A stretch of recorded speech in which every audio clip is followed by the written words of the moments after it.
Kohlberg के नैतिक विकास के सिद्धांत को आज देखेंगे। सीडीपी साइकोलॉजी में ये एक बहुत ही इम्पोर्टेंट सिद्धांत है। इससे अस्टेट वगैरह में कोई न कोई क्वेश्चन अवश्य आता है, यहाँ तक कि 2 से 3 क्वेश्चन भी पूछ लिए जाते हैं। ये छोटा सा सिद्धांत पहले ध्यानपूर्वक समझेंगे, उसके बाद इसके प्रश्न उत्तर लगाएंगे, जिसके बाद ये टॉपिक पूरी तरह से कंप्लीट हो जाएगा। इससे आने वाले सभी क्वेश्चन अच्छे से कवर हो जाएंगे। आइए देखते हैं। लॉरेंस कोलबर्ग ने अपने नैतिक विकास के सिद्धांत में यह बताया कि व्यक्ति का नैतिकता का विकास जो है वो एक प्रगतिशील प्रक्रिया है जो विभिन्न चरणों में विकसित होती है।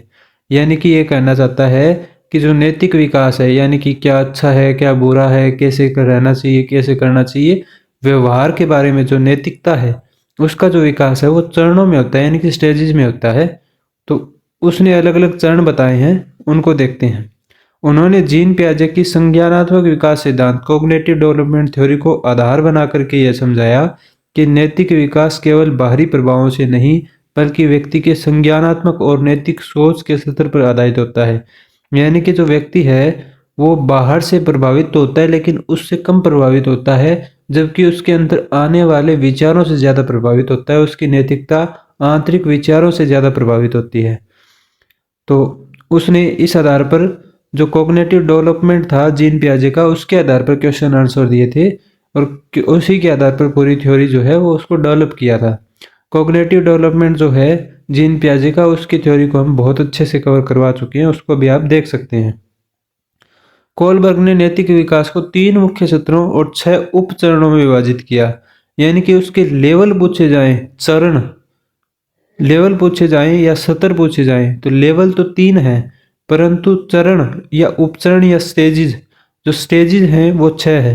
लेवल 3 है, स्टेजेस 6 हैं। ये ध्यान रखिए, कई बार सीधा इसी तरीके के क्वेश्चन आ जाते हैं कि कोलबर्ग के नैतिक विकास के सिद्धांत में कुल उपचरण कितने हैं, स्टेजेस कितनी हैं, तो आप बताओगे 6।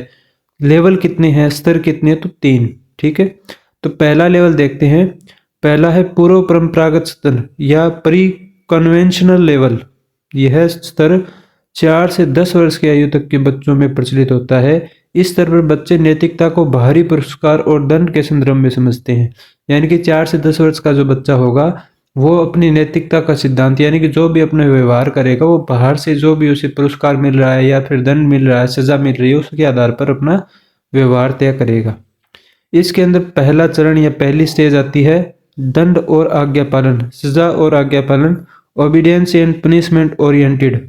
यानी कि ये जो पहला चरण है, ये पहली स्टेज है, उसमें पूरी तरह से सजा और आज्ञा पालन इसी को ओरिएंटेड में रखता है बच्चा। इस चरण में बच्चे सही और गलत का निर्धारण इस आधार पर करते हैं कि उनके कार्य के लिए उन्हें सजा मिलेगी या नहीं मिलेगी। नैतिकता का उद्देश्य सजा से बचना होता है। उदाहरण के लिए बच्चा झूठ इसलिए नहीं बोलेगा क्योंकि उसे डर है कि उसे सजा दी जाएगी। यानी कि यदि कोई बच्चा झूठ नहीं बोलता है तो उसके पीछे कारण ये होता है कि वो सजा से डर करके झूठ नहीं बोल रहा है। ठीक है, अब अगला चरण आता है, अगली स्टेज आती है व्यक्तिगत लाभ, इंडिविजुअलिज्म एंड एक्सचेंज। इसमें ये होता है कि बच्चे कार्यों का मूल्यांकन इस आधार पर करते हैं कि उन्हें क्या लाभ मिलेगा। यानी कि दूसरी स्टेज तक आते आते ये बच्चा समझने लग जाता है कि मुझे क्या मिलेगा इस काम के बदले। ठीक है, यानी कि लाभ को देखने लगता है। इस चरण में तुम मुझे मदद करो मैं तुम्हारी मदद करूंगा, टिट फॉर टेट का दृष्टिकोण रहता है। उदाहरण, बच्चा होमवर्क इसलिए करेगा क्योंकि उसे इसके बदले में टॉफी मिलेगी या चॉकलेट मिलेगी। ठीक है, इसके बाद दूसरा स्तर या दूसरा लेवल आता है परंपरागत स्तर या कन्वेंशनल लेवल।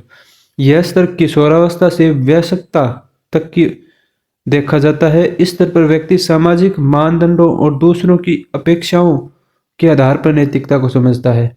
यानी कि टीन एज से लेकर के अडोल्टहुड तक की एज होती है और इस एज में बच्चा या व्यक्ति क्या करता है कि बाहर से समाज उसके बारे में क्या सोच रहा है, समाज में उसके बारे में क्या बात जाएगी, उसके किसी भी कार्य का समाज कैसे मूल्यांकन करेगा, इस बात को ध्यान में रखा जाता है। इसी बात पर उसकी पूरी सोच, पूरी नैतिकता केंद्रित होती है।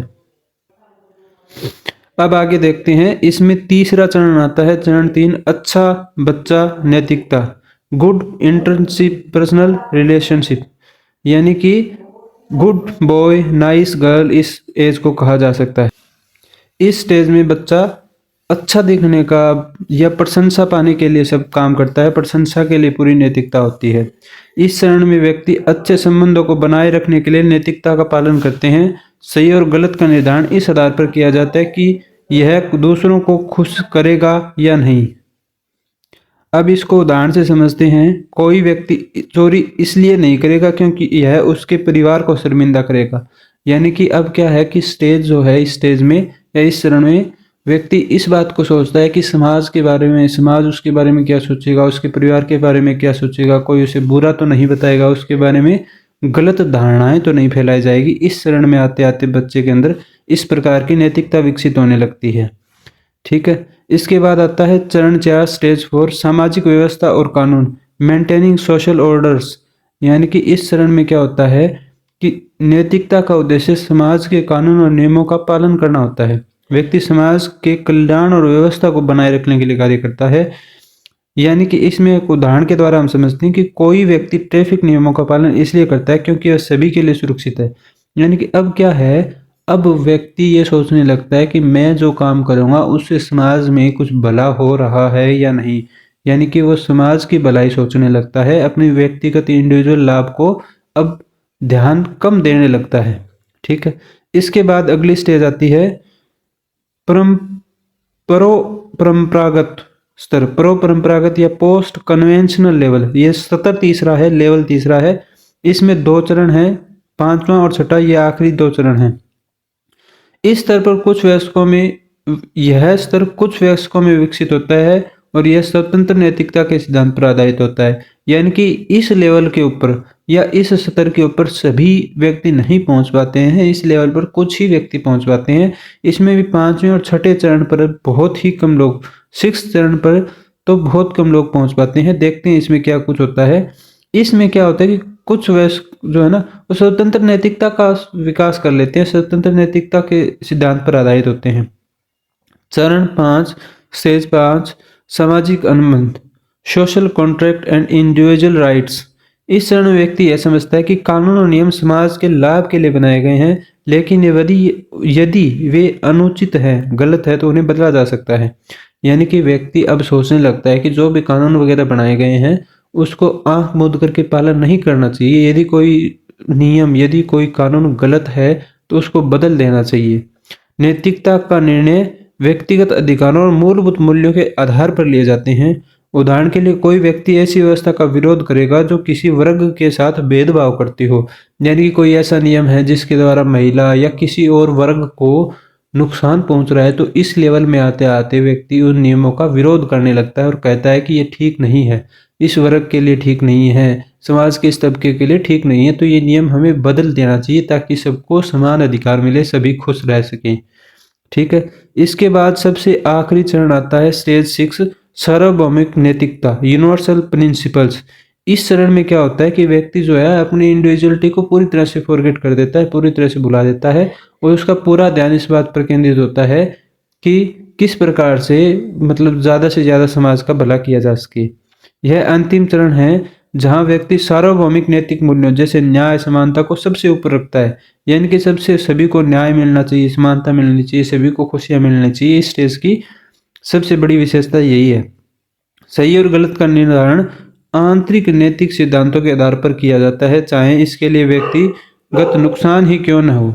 यानी कि यहाँ पर व्यक्ति अपने व्यक्तिगत लाभ या फायदे को नहीं देखता, बल्कि समाज के फायदे और नुकसान को देखता है, बड़े स्तर के फायदे और नुकसान को देखता है।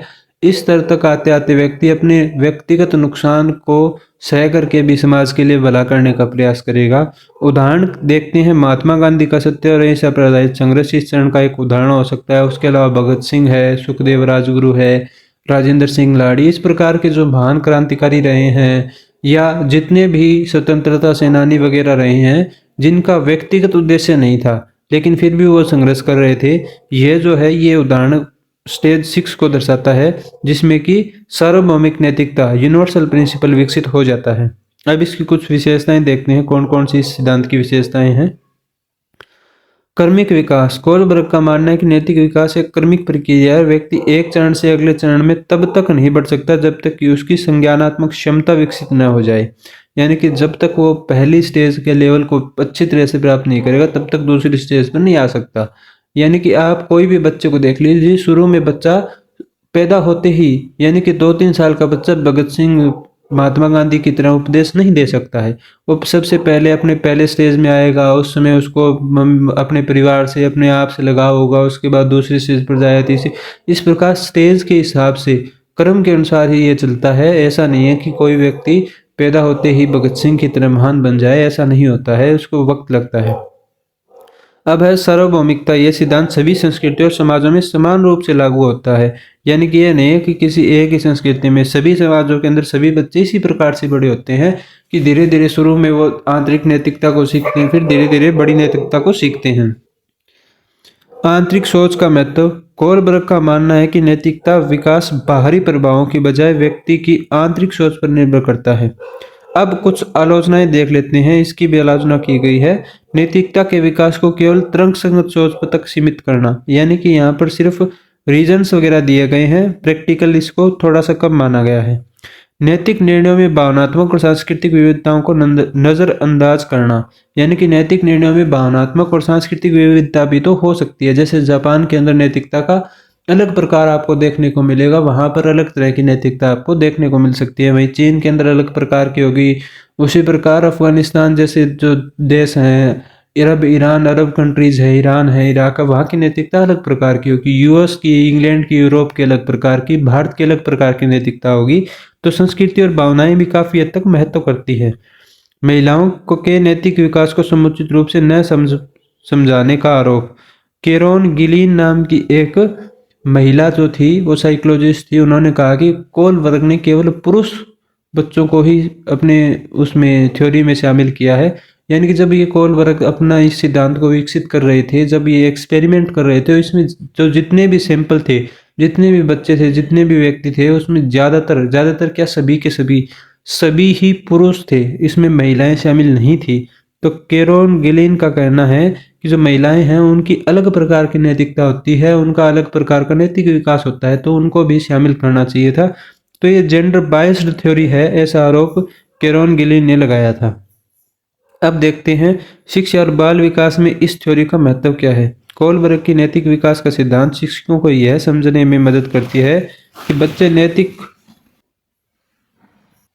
नैतिक निर्णय कैसे लेते हैं। यह शिक्षकों को बच्चों को नैतिक शिक्षा देने और उनकी नैतिक समझ को सुधारने में मार्गदर्शन प्रदान करती है। शिक्षकों को बच्चों की आयु और नैतिक विकास के स्तर के अनुसार पाठ योजना और गतिविधियां तैयार करनी चाहिए। यानी कि इस थ्योरी को शामिल करने का उद्देश्य यही था कि शिक्षक ये समझ सके कि किस प्रकार से बच्चों की नैतिक विकास करना है, किस प्रकार से उनके लिए जो जिस उम्र का, जिस नैतिक स्तर का बच्चा है, उसी नैतिक स्तर के आधार पर पाठ योजना और गतिविधियां वगैरह तैयार करें। अब आगे बढ़ने से पहले एक छोटा सा मोटिवेशनल कोट देख लेते हैं। यह कभी मत कहो कि मैं नहीं कर सकता क्योंकि आप अनंत है। स्वामी विवेकानंद जी ने ऐसा कहा था। स्वामी विवेकानंद हमारे प्रेरणा स्रोत है। उनका कहना था कि कोई भी व्यक्ति जिसके अंदर बहुत सारी संभावनाएं होती है, और कोई भी व्यक्ति जो चाहे वो सब कुछ हासिल कर सकता है। यानी कि लॉ ऑफ अट्रैक्शन की यहाँ बात चल रही है। आपको कभी भी हिम्मत नहीं हारनी चाहिए, लगातार प्रयास करते रहना चाहिए।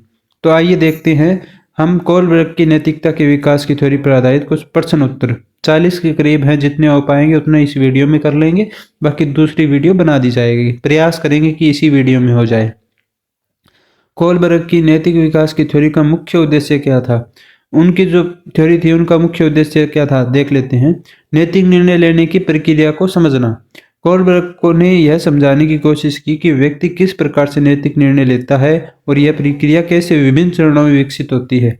यानी कि किस प्रकार अलग अलग चरणों में अपने निर्णय को प्रभावित कर सकता है, निर्णय जो है वो बदल सकता है एक ही प्रकार का। अब देखते हैं कोलबर्ग की नैतिक विकास की थ्योरी में मुख्य कितने सत्र हैं, वो देखिए, इसे ही पूछ लिया गया है। सत्र जो है वो कितने हैं, आप कमेंट बॉक्स में लिखिएगा। उसके बाद एक काम कीजिएगा, आप प्रत्येक प्रश्न जो है उसके आंसर साथ के साथ कमेंट बॉक्स में लिखते जाइए, और उसके आंसर बाद में आप मैच करके देख लीजिए कितने सही हुए हैं और कितने गलत हुए हैं। कोलबर्ग का जो नैतिक विकास की थ्योरी थी उसमें मुख्य स्तर कितने थे, 3 स्तर थे। कोलबर्ग की थ्योरी में 3 स्तरों में विभाजित किया गया है, पूर्व परंपरागत, परंपरागत और प्रो परंपरागत। यानी कि प्री कन्वेंशनल, कन्वेंशनल और पोस्ट कन्वेंशनल, ये 3 स्टेज हैं। आगे देखते हैं, पूर्व परंपरागत स्तर में नैतिकता का मुख्य आधार क्या है? पूर्व परंपरागत यानी कि प्री कन्वेंशनल लेवल, इसमें नैतिकता का मुख्य आधार क्या है? देखा था हम लोगों ने, जब छोटा बच्चा होता है वो किस चीज को देख करके, किस बात को ध्यान में रख करके अपने सारे काम करता है? पुरस्कार और दंड। इस तरह में बच्चे नैतिकता को दंड से बचने और पुरस्कार पाने के संदर्भ में समझते हैं। आगे देखते हैं, तुम मुझे मदद करो मैं तुम्हारी मदद करूंगा किस चरण का उदाहरण है? ये स्टेज पूछ लिया गया है। ये स्टेज कौन सी है? ये स्टेज पूछी गई है। इसमें कौन सी स्टेज होगी? व्यक्तिगत लाभ। व्यक्तिगत लाभ कौन सी स्टेज में आया था वो देख लेते हैं अभी। व्यक्तिगत लाभ, यह चरण स्वार्थपूर्ण नैतिकता पर आधारित है, जहां निर्णय स्वार्थ और व्यक्तिगत लाभ के आधार पर लिए जाते हैं, यानी कि टिट फॉर टैट। आगे देखते हैं, कोलबर्ग की थ्योरी में अच्छा बच्चा नैतिकता किस स्तर से संबंधित है? यानी कि गुड बॉयज नाइस गर्ल, ये जो थ्योरी है, ये जो जो दिमाग के अंदर आने वाली नैतिकता है वो कौन सी स्तर में आती है, किस लेवल में आती है? पूर्व परंपरागत, प्री कन्वेंशनल, परंपरागत या परो परंपरागत, या इसमें से कोई नहीं? देखते हैं, परंपरागत यानी कि कन्वेंशनल लेवल, दूसरा लेवल। अच्छा बच्चा नैतिकता परंपरागत स्तर का हिस्सा है, जहां व्यक्ति दूसरों को खुश करने और समाज में अच्छा दिखने का प्रयास करता है। सामाजिक अनुबंध किस स्तर का हिस्सा है? यानी कि सोशल, समाज को देख करके अपना जो निर्णय है वो लेगा, कौन से स्तर पर लेगा? अब ये आपको याद होना चाहिए। इसमें है सी, प्रो परंपरागत यानी कि पोस्ट कन्वेंशनल लेवल है। इस चरण में व्यक्ति यह समझता है कि कानून समाज के लाभ के लिए उन्हें बदला भी जा सकता है। ठीक है। नैतिकता के सार्वभौमिक सिद्धांत किस चरण का हिस्सा है? चरण 5, स्टेज 5, स्टेज 6, स्टेज 4, स्टेज 3, कौन सी स्टेज में आया था नैतिकता के सार्वभौमिक सिद्धांत? आंसर दीजिएगा। स्टेज 6, यह चरण व्यक्ति की स्वतंत्रता, नैतिक सोच और सार्वजनिक मूल्यों, सार्वभौमिक मूल्यों जैसे न्याय, समानता और मानव अधिकारों पर आधारित है। यानी कि इस स्टेज में क्या होता है कि व्यक्ति अपनी व्यक्तिगत लाभ नहीं देखता और समाज का लाभ देखता है। कोलबर्ग ने अपने शोध के लिए कौन सी विधि का उपयोग किया? सर्वेक्षण, साक्षात्कार, नैतिक दुविधाओं का उपयोग, व्यवहार अध्ययन। यानी कि कोलबर्ग जो थे, इन्होंने अपना रिसर्च पेपर करने के लिए, रिसर्च वर्क करने के लिए किस विधि का प्रयोग किया था वो देखते हैं। नैतिक दुविधाओं का उपयोग, कोलबर्ग ने नैतिक दुविधाओं को प्रस्तुत करके यह अध्ययन किया था कि व्यक्ति किस आधार पर निर्णय लेता है। ठीक है। हेन्ज दुविधा किससे संबंधित है? हेन्ज दुविधा नैतिक विकास का अध्ययन, दंड और आज्ञापालन, व्यक्तिगत लाभ, समाज अनुबंध, ये किस पर आधारित है देखते हैं। इसमें नैतिक विकास का अध्ययन, हेन्ज दुविधा एक, ये जो नैतिक विकास के अध्ययन से संबंधित है। हेन्ज दुविधा एक प्रसिद्ध प्रयोग है जिसमें नैतिकता और कानून के बीच संतुलन का अध्ययन किया गया था। आगे बढ़ने से पहले हेन्ज दुविधा या हेन्ज प्रॉब्लम को समझ लेते हैं क्या था। लॉरेंस कोलबर्ग ने क्या किया कि अलग अलग उम्र के बच्चों को, खासतौर पर सभी बॉयज को इकट्ठा कर लिया और बॉयज को एक कहानी सुनाई। उसमें हेन्ज नाम का एक व्यक्ति था, उसकी पत्नी बीमार थी और उस बीमारी से बचने के लिए, उस बीमारी के इलाज के लिए केवल एक ही केमिस्ट था जिसने एक दवाई बनाई थी जिसका खर्च हम मान लेते हैं 200 रुपये के करीब आया था। ठीक है। वो उस हेन्ज के घर से काफ़ी दूर था, तो हेन्ज ने क्या किया, अपनी बीमार पत्नी को बचाने के लिए उस केमिस्ट के पास गया बहुत दूर। उस केमिस्ट से कहा कि आप मुझे दवाई दे दीजिएगा ताकि मेरी पत्नी बच जाए। तो उसने कहा कि मैं उस दवाई के 1000 रुपये लूँगा। हेन्ज ने कहा कि मेरे पास 500 रुपये हैं, मैं बाकी पैसे आपको बाद में दे दूंगा। परंतु उस दुकानदार ने उस दवाई को देने से मना कर दिया और कहा कि मैं ये दवाई 1000 रुपये में ही दूंगा, जबकि उसकी कॉस्ट 200 रुपये आई थी। अब ये कहानी अलग अलग बच्चों को सुनाई गई और पूछा गया कि हेन्ज को क्या करना चाहिए, क्या उसे अपनी पत्नी को मरने देना चाहिए या क्या उसे दुकान से उसको चोरी करके उस दवाई को ले जाना चाहिए। इस प्रकार अलग अलग प्रश्न पूछे गए जिसके आधार पर बाद में उत्तर जो है वो दिए गए और उसी आधार पर इस पूरी की पूरी थ्योरी जो है इसको विकसित किया गया था। अब आगे देखते हैं अगले क्वेश्चन आंसर। परंपरागत स्तर में कौन से चरण शामिल है? अच्छा बच्चा, नैतिकता और सामाजिक व्यवस्था। यानी कि कन्वेंशनल लेवल में क्या क्या होता है? परंपरागत स्तर में व्यक्ति सामाजिक मानदंडों और कानून का पालन करता है। कोलबर्ग के अनुसार नैतिक विकास किस पर निर्भर करता है? संज्ञानात्मक विकास पर। कोलबर्ग का मानना है कि नैतिक विकास संज्ञानात्मक सोच के साथ साथ विकसित होता है। कोलबर्ग की थ्योरी का आधार किसकी थ्योरी थी? हमने देख लिया था जीन पियाजे की थ्योरी पर। कोलबर्ग ने जीन पियाजे की संज्ञानात्मक विकास की थ्योरी को आधार बनाकर अपनी थ्योरी विकसित की थी। सही और गलत का निर्णय दंड से बचने के लिए किया जाता है, यह किस चरण का वर्णन करती है? यानी कि कौन सी स्टेज में यह सही और गलत दंड से बचने के लिए होता है? कौन सी स्टेज में होता है? पहले स्टेज में। स्टेज 1 में दंड और आज्ञा पालन है, जिसमें व्यक्ति दंड से बचने के लिए निर्णय लेता है। परंपरागत यानी कि पोस्ट कन्वेंशनल स्तर कौन से चरण शामिल है? दंड और आज्ञा पालन, व्यक्तिगत लाभ, ये दोनों के दोनों प्री कन्वेंशनल में है, यानी कि पहले लेवल पर है, पहले स्तर पर है। अच्छा बच्चा, नैतिकता और सामाजिक व्यवस्था, ये दूसरे स्तर पर है। सामाजिक अनुबंध और सार्वभौमिक नैतिकता, ये तीसरे स्तर पर आता है, या पोस्ट कन्वेंशन या परंपरागत में। सामाजिक अनुबंध, सार्वभौमिक नैतिकता, ये स्तर उच्च नैतिक मूल्यों और स्वतंत्र सोच पर आधारित है। कोलबर्ग की थ्योरी की आलोचना किसने की थी? कैरोन गिलिगन नाम की महिला साइकोलॉजिस्ट थी, उन्होंने की थी। कैरोन गिलिगन ने कहा कि कोलबर्ग की थ्योरी में महिलाओं की नैतिक सोच को समुचित रूप से नहीं शामिल किया गया है। नैतिक विकास के अंतिम चरण में कौन सा सिद्धांत प्रमुख है? सार्वभौमिक न्याय और सामाजिक समानता। अंतिम चरण में व्यक्ति न्याय और समानता जैसे सार्वभौमिक मूल्यों को सबसे ऊपर समझता है। कोलबर्ग की थ्योरी किस चरण में व्यक्तिगत समाज की भलाई के लिए कानून का पालन करता है? यानी कौन से चरण में व्यक्ति समाज की भलाई के लिए कानून बनाता है? लेवल 3, लेवल 4, लेवल 5, लेवल 6 देख लेते हैं। लेवल 4 सामाजिक व्यवस्था और कानून का है, जिसमें व्यक्ति समाज की व्यवस्था और कानून बनाए रखने के लिए कार्य करता है। ठीक है। किस स्तर पर नैतिक निर्णय स्वार्थपूर्ण लाभ द्वारा आधारित होते हैं? यानी कि फर्स्ट स्टेज पूर्व परंपरागत, यानी कि प्री कन्वेंशनल लेवल पूर्व परंपरागत स्तर पर व्यक्ति अपने स्वार्थ और व्यक्तिगत लाभ के आधार पर नैतिक निर्णय जो है वो लेता है। आगे देखते हैं, नैतिकता का उद्देश्य दूसरों को खुश करना और समाज में संबंध बनाए रखना, ये कौन से चरण में आता है? हमने देख लिया था, ये तीसरे चरण में आता है। अच्छा बच्चा नैतिकता का, जिसमें व्यक्ति दूसरों को खुश करने और सामाजिक संबंध बनाए रखने पर ध्यान केंद्रित करता है। कोलबर्ग ने किस स्तर में नैतिकता को कानून के ऊपर माना है? यानी कि कोलबर्ग के अनुसार कौन सी स्टेज थी जब जो कानून है नैतिकता उससे ऊपर होती है, यानी कि जब आवश्यकता हो तो कानूनों को तोड़ दें, नैतिक कानूनों को दरकिनार कर दें। देखते हैं, पूर्व परंपरागत, परंपरागत या परो परंपरागत। इसमें परो परंपरागत होते हैं जब व्यक्ति पोस्ट कन्वेंशन लेवल पर पहुंच जाता है, तो इस स्तर में व्यक्ति नैतिकता को कानून से ऊपर मानता है। जब कानून मानव अधिकारों या नैतिक मूल्यों के खिलाफ हो तो उन्हें बदल देना चाहिए। यानी कि यहाँ पर आते आते व्यक्ति ये समझने लगता है और बताने लगता है, मानने लगता है कि जो कानून है वो मनुष्यों के लिए ही बनाए गए। यदि कानून से मनुष्यों को कष्ट हो रहा है तो उन्हें बदल देना चाहिए। यानी कि कानून जो है वो मनुष्य के खुशियों के लिए, लाभ के लिए बनाए गए हैं, लेकिन उन कानूनों से ही मनुष्य को लाभ होने की बजाय नुकसान होने लग जाए तो उन कानूनों को बदल देना चाहिए। यानी कि एक कहावत है, सोना यदि गले को काटे, कानों को काटे तो उसको हटा देना चाहिए। यही इस स्टेज की मान्यता होती है। आज 20 ही क्वेश्चन करेंगे, बाकी क्वेश्चन है जिनको आगे किसी सेपरेट अलग वीडियो में बता दिया जाएगा। तो आप लगातार जुड़े रहें, चैनल को सब्सक्राइब अवश्य करें और लाइक वीडियो को जरूर करें, कमेंट जरूर लिखें जो भी आपके कमेंट हैं।